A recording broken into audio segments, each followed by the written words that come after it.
సమయాల్లో అలా ఎందుకు చేస్తుందో నాకు తెలియకపోవడం కాదు, ఆ స్థితిలో తనేం చేస్తుందో తనకే తెలీదు.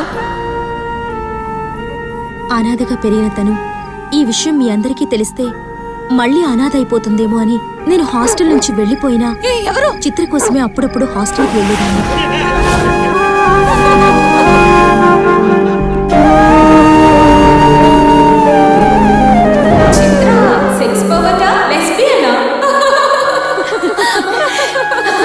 అంతకన్నా భయంకరమైనది రెండు కలిసిన మదపిశాచి.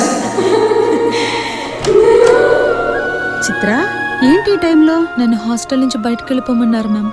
చిత్ర, ఒక మంచి స్టూడెంట్గా నువ్వంటే నాకు చాలా ఇష్టమమ్మా. కానీ నాకింట్లో పెళ్లిడికొచ్చిన ఆడపిల్లలున్నారు. ఐఎమ్ సో సారీ మా.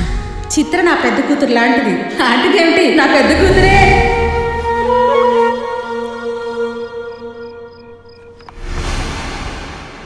చిత్రాంగద ఎవరు? అదొక మగరాయుడు, ఆడపిల్లల్ని ఇబ్బంది పెట్టే చిత్రహింస. సార్థక నామధేయురాలు. ఆడాళ్లలో మగాళ్ల ప్రవర్తించే వాళ్ళని చూశాను గాని చదువుకున్న వాళ్ళలో ఇలా ప్రవర్తించే అమ్మాయిని నేను ఎక్కడా చూడలేదు.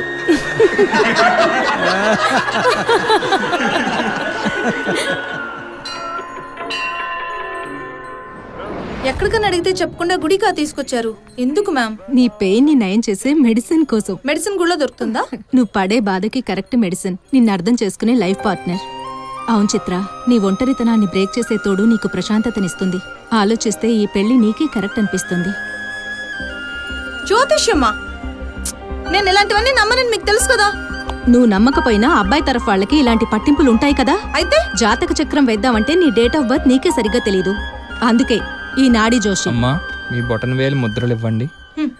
నేను చదువుకున్నాను స్వామి, సంతకం పెట్టగలను. మీ చదువుకందని శాస్త్రం అమ్మా ఇది. ఏంటి నాన్ సెన్స్? కాదు, సిక్స్త్ సెన్స్. కొన్ని వేల ఏళ్ల క్రితమే అగస్త్య మహాముని దూరదృష్టితో, దివ్య దృష్టితో ప్రతి మనిషి జీవితాన్ని ముందే ఊహించి రాసిన శాస్త్రం అమ్మా. మనిషి జనన మరణాల్ని, జీవన గమనాల్ని ఆశాంతం చదివి వినిపించగలిగే మరో వేదం. కేవలం బొటనవేలి రేఖలను బట్టి పేరు, ఊరు, మనిషి జీవితాన్నే కళ్ల ముందుంచే అద్భుతం. మాటల్లో పెట్టి మంచేత అన్ని చెప్పించే గారడి అని విన్నాను. నేను నా మాటలతో మిమ్మల్ని బురిడీ కొట్టిస్తే నేను మేధావిని. అదే మీ జీవితం గురించి ముందుగానే మీరు తెలుసుకోగలిగితే మీరే మేధావులు. ఓం నమ శివాయ. చూద్దాం. చైతన్య స్వామి,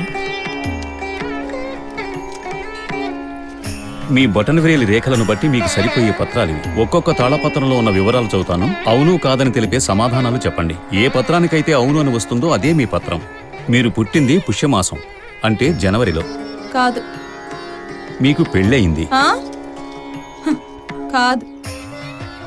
మీరు ఉపాధ్యాయ వృత్తిలో కొనసాగుతున్నారు. అవును.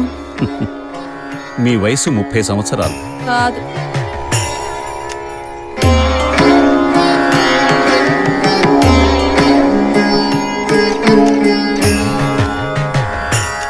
ఇక్కడున్న తాళపత్రాలన్నీ వెతికాను, మీ వివరం దొరకలేదు. వైదీశ్వరన్ కోవెలలో మహాశివనాడిలో మీ జాతక పత్రాలు దొరకచ్చు. అక్కడ ప్రయత్నం చేద్దాం. ఎందుకు నవ్వుతున్నావు చిత్ర? మన జీవితమే ఒక ఆకులో ఉందంటే నవ్వొస్తుంది. ఎన్నో ఏళ్లుగా కష్టపడి నువ్వు చేసిన రీసెర్చ్ కూడా రేపుండబోయేది ఒక చిన్న సర్టిఫికేట్ మీదే చిత్ర. అంతెందుకు, మన ప్రాణం కూడా మనిషి తయారు చేసిన ఒక చిన్న బ్రేక్ వైర్లోనే ఉంది. నువ్వు నవ్వే రోజు నుంచి నమ్మే రోజు తొందరలోనే వస్తుంది చిత్ర.